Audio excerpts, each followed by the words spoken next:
একটা সত্যি কথা শুনবে, খারাপ লাগবে যদিও, কিন্তু এটাই সত্যি। এই যে আমরা এত ভাবি না যে লোকে কি ভাববে, আমরা মারা যাওয়ার পর লোকে আমাদের নাম ধরেও ডাকবে না, আমরা তাদের জন্য লাশ কিংবা ডেড বডি হয়ে যাব। আমাদের ছুঁয়ে নিজের গায়ে গঙ্গা জল ছেটাবে।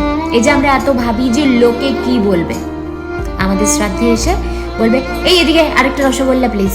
যদি আমরা কখনো এই দুনিয়া ছেড়ে চলে যাই, আমাদের ফেভারিট গাড়ি যেটাতে একটা স্ক্র্যাচ পড়লে নিজের আত্মা কেঁপে উঠতো, সেই গাড়িটা অন্য কেউ চালাবে। তোমার ফেভারিট জিনিসগুলো যেগুলো তোমার খুব প্রিয়, হয়তো সেগুলো ফেলে দেওয়া হবে বা অন্য কেউ ইউজ করবে। বন্ধুরা কয়েকদিন মনে রাখবে, স্ট্যাটাস লাগাবে আমাদের নিয়ে, তারপর তারাও অন্য বন্ধু খুঁজে নেবে যাকে তুমি সব থেকে বেশি চাইতে, সেও কয়েকদিন পর নিজের জন্য অন্য জীবন সঙ্গী বেছে নেবে। কিন্তু সব থেকে সাফার কে করবে বলতো?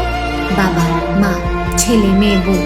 তাদের জীবনটা এক নিমেষে থেমে যাবে। জাস্ট ভাবো, যখন তুমি থাকবে না, সেই পার্টিকুলার টাইমে তোমার family financially and mentally suffer করবে এট দ্য সেম টাইম। তোমার নেওয়া ধার, আনফুলফিলড প্রমিসেস অফ সিকিউরিটি, বইয়ের ওপর রেসপন্সিবিলিটি, ছেলে মেয়ের ফিউচার গ্রোথ, তাদের সিকিউরিটির ওপর একটা কোয়েশ্চেন মার্ক থেকেই যায়। তাই আমাদের বেঁচে থাকাকালীন এমন কিছু করা উচিত টু মেক শিওর দ্যাট তারা অ্যাটলিস্ট ফিনান্সিয়ালি সিকিউর থাকে আমরা চলে যাওয়ার পর। আর ঠিক তখনই আসে লাইফ ইন্স্যুরেন্সের ব্যাপারটা।